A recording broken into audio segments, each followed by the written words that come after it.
voilà bien installés. Je vais, c'est original, parler des femmes. Parce que, vous avez peut-être remarqué avec tout ce que tout le monde a dit, c'est une grâce d'être une femme. Ceci dit, tout ce qui est raconté aujourd'hui dans le monde n'est pas forcément à la gloire de notre sexe. Mais si nous sommes ici aujourd'hui, réunis, je pense qu'il est peut-être important de savoir pour quelle raison et quel est le but que nous poursuivons. Pourquoi nous voulons nous réunir, rencontrer Marie-Madeleine, rencontrer Jésus, quelle est la volonté de notre être profond. Alors je vais vous le dire, parce que comme ça vous évitera de chercher. La seule chose que nous avons à chercher et à choisir, c'est la sainteté. Je voudrais savoir qui est-ce qui a envie d'être sainte.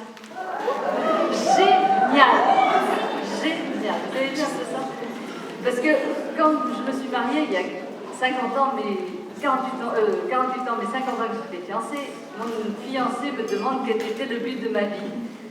Qu'est-ce que je poursuivais comme but? Moi, j'avais 20 ans, je lui dis, je voudrais être sainte.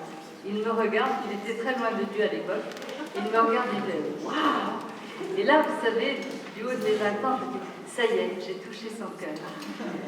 Et il me dit, tu vas vivre très vieille. Donc, il n'a pas tort, ça fait 50 ans que nous sommes ensemble. Voilà. Donc, être sainte, c'est une chose, mais je pense qu'on a besoin de témoignages, qu'on a besoin d'exemples, qu'on a besoin de gens à qui se référer pour accéder à cette sainteté. On apprend à l'école, on apprend à faire la cuisine, on apprend à devenir saint. Ce n'est pas inné, à part des cas exceptionnels, mais encore, j'en suis pas si sûre, parce que les belles histoires belle vie de Floris, là, je pense qu'il y a un peu beaucoup de choses racontées. Être des saints, vous allez dire, c'est difficile. Ben non. Non, c'est pas trop difficile. Quand on lit la vie des saintes, c'est pas si difficile. Elles ont juste dit oui à Dieu à chaque instant et à chaque chose qu'elles vivaient. Bon, voilà, c'est pas si dur que ça. Hein, bon. Ce qui est important, c'est que nous le désirions du fond du cœur pour pouvoir le transpirer. Si nous transpirons notre désir de sainteté, nous transpirons notre amour de Dieu et nous sommes des appétissantes de la sainteté. C'est quand même pas difficile. Hein? Alors attention, il faut aussi, comme dit Elisabeth Le Sœur, que j'aime beaucoup, il faut se garder de l'orgueil de la foi. Ça, il faut qu'on l'enregistre, surtout nous les bonnes femmes. Alors, nous avons beaucoup de possibilités. L'orgueil de la foi, oui, c'est très important. Alors, attends, je m'éloigne un peu. Je vais mieux articuler. Ça va? Il n'est pas question de dire les femmes vont être saintes, on laisse les mecs de côté, c'est pas possible. Si nous sommes saintes, les hommes deviendront saints. Ça n'est pas parce qu'on va lutter ou on va s'opposer, c'est simplement, tout le monde l'a dit beaucoup mieux que moi ce matin, parce qu'on va être complémentaires et que notre sainteté va donner envie à nos hommes de ressembler à ce que nous sommes. Ça va être génial. Donc nous avons devoir de faire ça. On va prendre, pour commencer, Adam. Adam, c'est le premier, vous lui en parlez tout de suite. Il a, bon, Ève, on a eu tout ça, il était content de l'avoir et tout, bref, elle lui donne la pomme. Qu'est-ce qu'il fait? Il la mange. Il obéit benoîtement à son épouse au lieu d'obéir à Dieu. Il ne s'est pas comporté en enfant de Dieu, protégeant son épouse de la chute. Il a suivi son épouse. Donc Ève, elle n'a pas été au top, mais lui non plus. Donc le truc qu'il y a, c'est que si on n'est pas au top, l'autre ne sera pas au top. On a un besoin d'être ensemble. Et Ève, quand Adam a croqué la pomme, elle a compris qu'il s'éloignait de Dieu. Elle a compris que c'était fini. C'est pas le bout de pomme qui est resté dans la gorge, c'est qu'elle a compris que Dieu s'était éloigné d'elle par sa faute. Dieu s'était éloigné d'Adam par sa faute. Donc si nous arrivons à être pleinement donnés à Dieu, nos âmes seront pleinement à Dieu, on change de vie. C'est pas grand-chose, hein. Donc voilà. Alors, quand on parle des femmes à l'heure actuelle, vous entendez parler des stars, des icônes de la mode, tout ce vocabulaire qui est un vocabulaire souvent religieux. On ne vous parle pas tellement d'héroïnes. part celle qui fait planer, que tout le monde utilise dans les milieux, mais on ne vous parle pas vraiment des vraies héroïnes, des héroïnes de la foi. Et c'est pour ça que je crois qu'il est important de se replonger dans la vie de femmes qui ont fait quelque chose, je dirais, de normal, de se donner à Dieu. On a intérêt à faire attention, à s'approcher plutôt de celles qui nous font gagner le ciel que de celles qui nous donnent l'éclat d'apparence.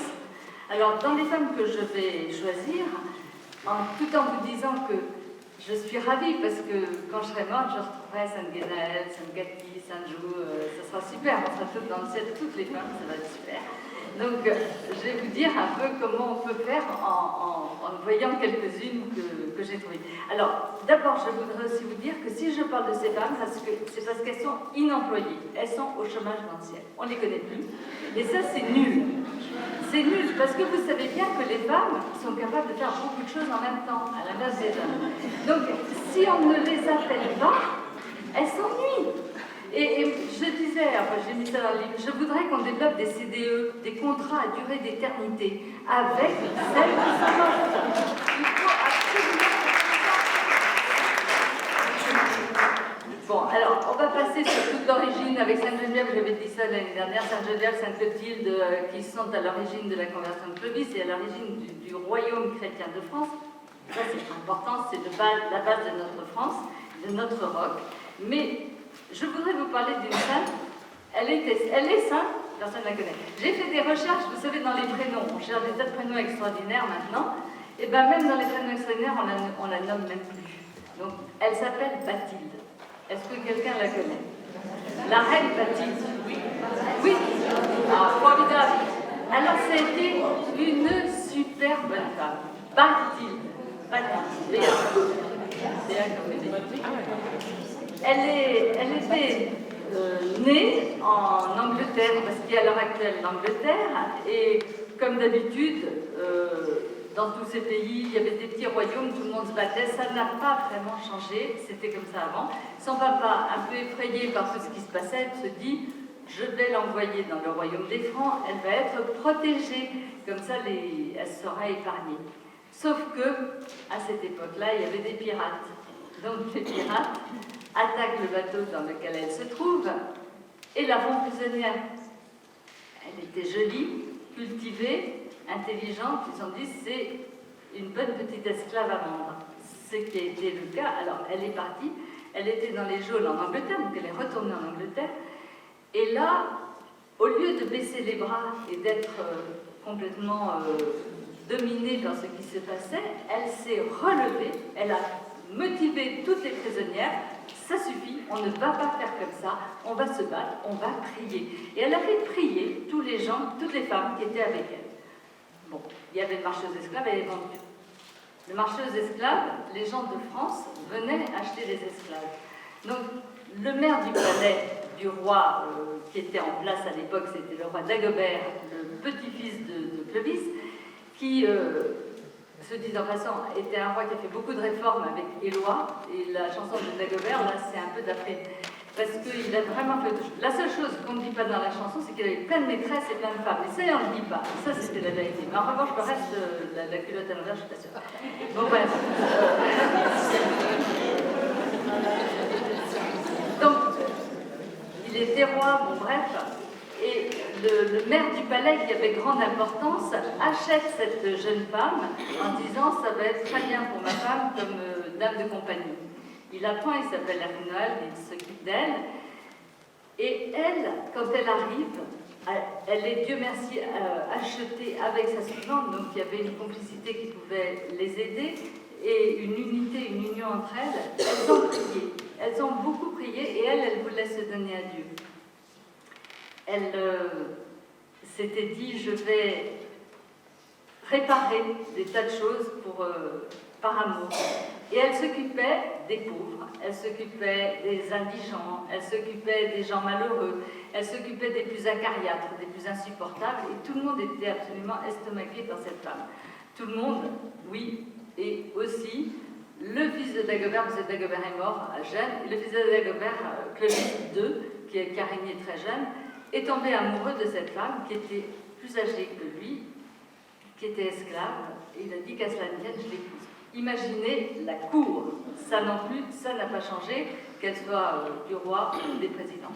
Les choses sont les mêmes, l'orgueil, la prétention, les machins, les trucs. Au lieu de voir dans cette femme toutes ses qualités, tout ce qu'elle avait de beau, on l'a critiquée, on l'a jetée, bref, peu importe. Elle a assumé son rôle d'épouse, parce que si on peut dire non à un maire de palais, on peut pas dire non à un roi.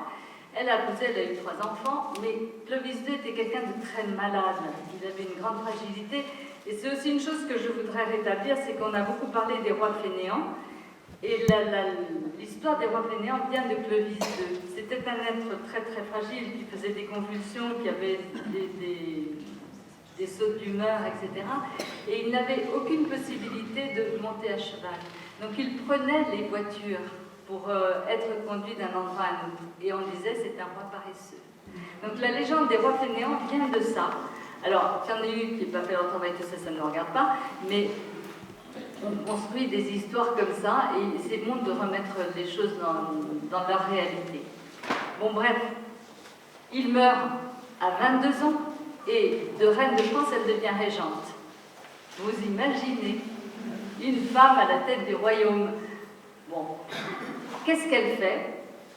Très calme, elle se dit, c'est pas grave, je vais faire ce que je dois faire. C'est-à-dire, elle commence par réunifier les royaumes qui s'opposaient, en mettant les seigneurs à bas, en leur disant, on se calme, vous voulez ça, vous voulez ça, écoutez, on va voir ce qu'on va faire. Donc elle a réuni tout le monde.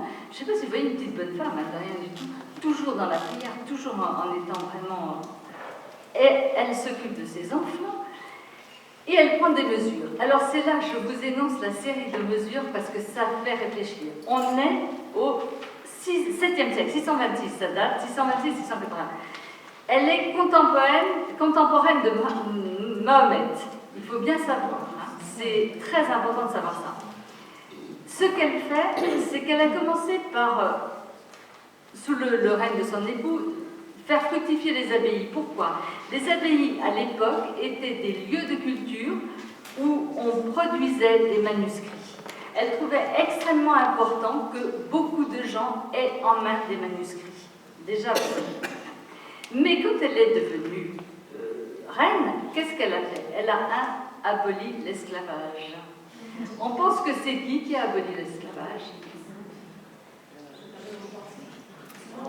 Qu'est-ce que l'abolition de l'esclavage? Victor Schœlcher, 19e. Donc, c'est pas vrai, c'est elle qui a aboli l'esclavage. Après, ils l'ont remis, hein, parce que des fois que...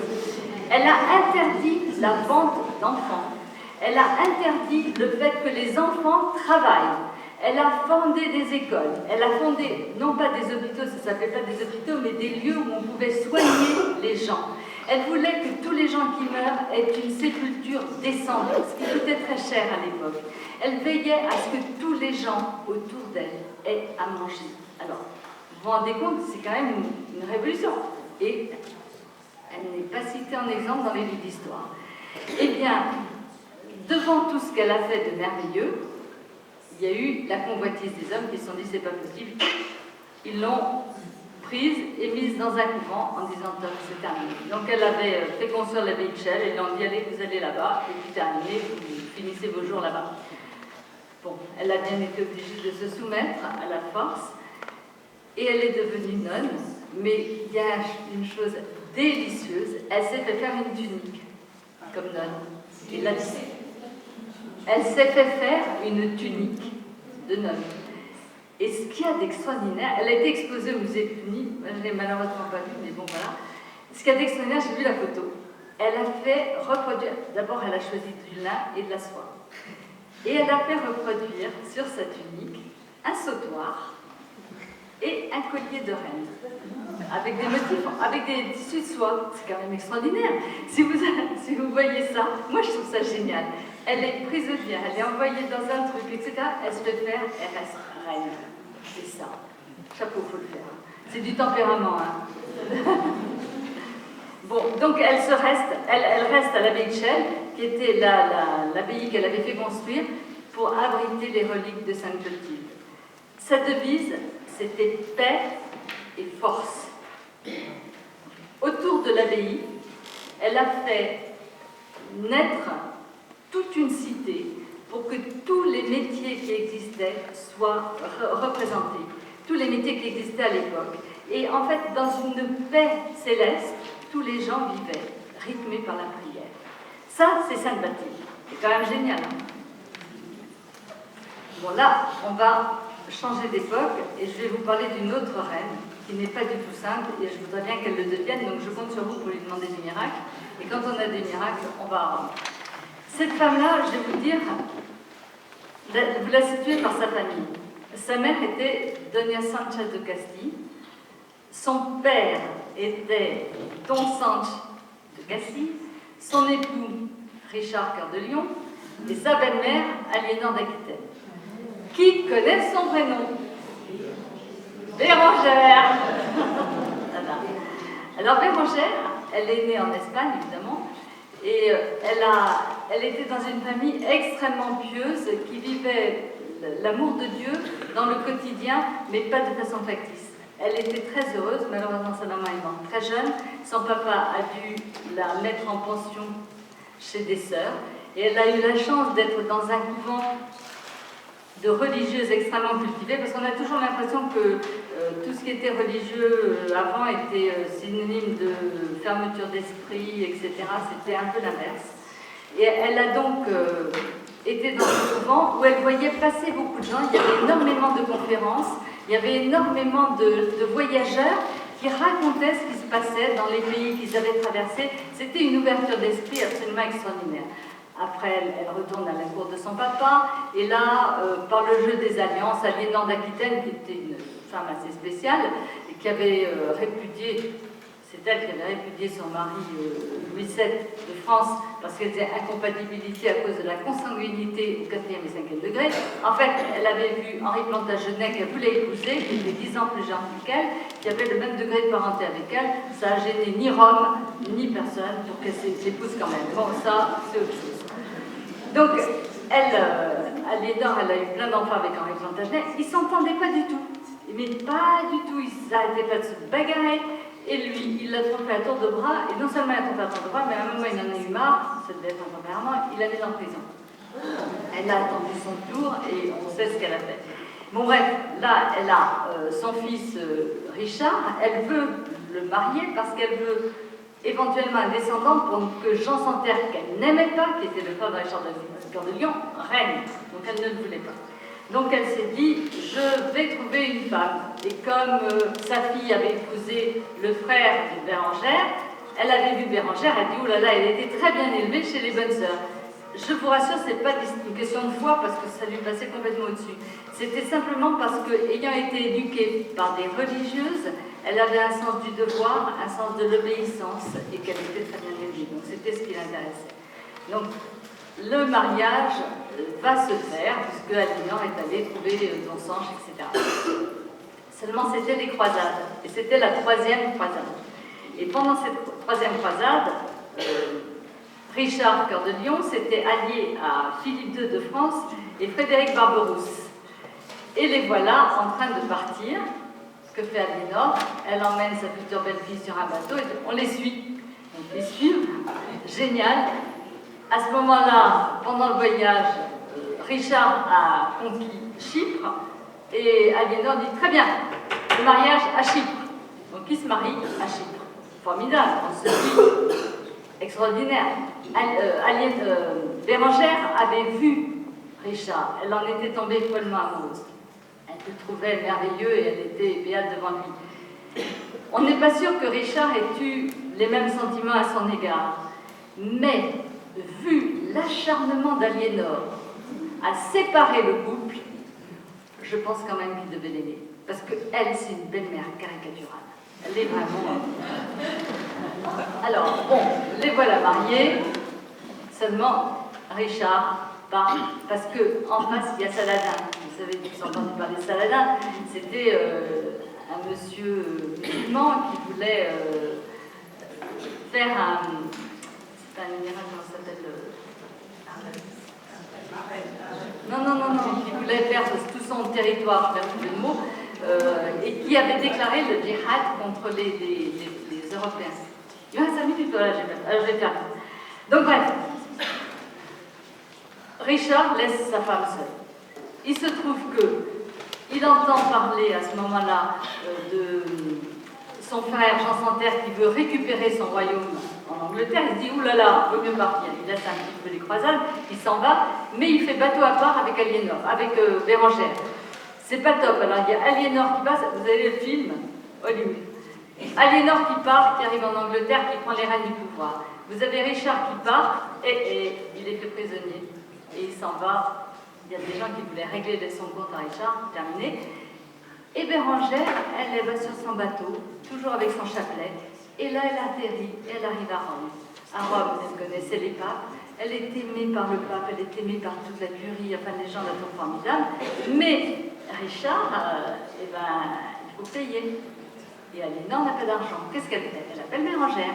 Et comme Bérengère a beaucoup de relations, beaucoup d'entre-gens, eh bien, Bérengère réunit la caution. Très bien. La caution arrive, Richard est libéré, il est sacré roi de France et Bérengère est à Rome parce que Aliénor a oublié de la prévenir. Formidable. Moi, je vous dis que c'est une belle-mère assez exceptionnelle. Et puis, bon, elle reste. Oui, je finis celle-là et après. Ça, vous dites? Bon, bref, je continue. Parce que on va pas connaître la suite et ça serait dommage. Et donc, elle s'installe en France, et là, Richard vient la rejoindre, il est heureux de la retrouver, mais il a une addiction à la conquête, et il continue à se battre, à essayer de conquérir des territoires, etc.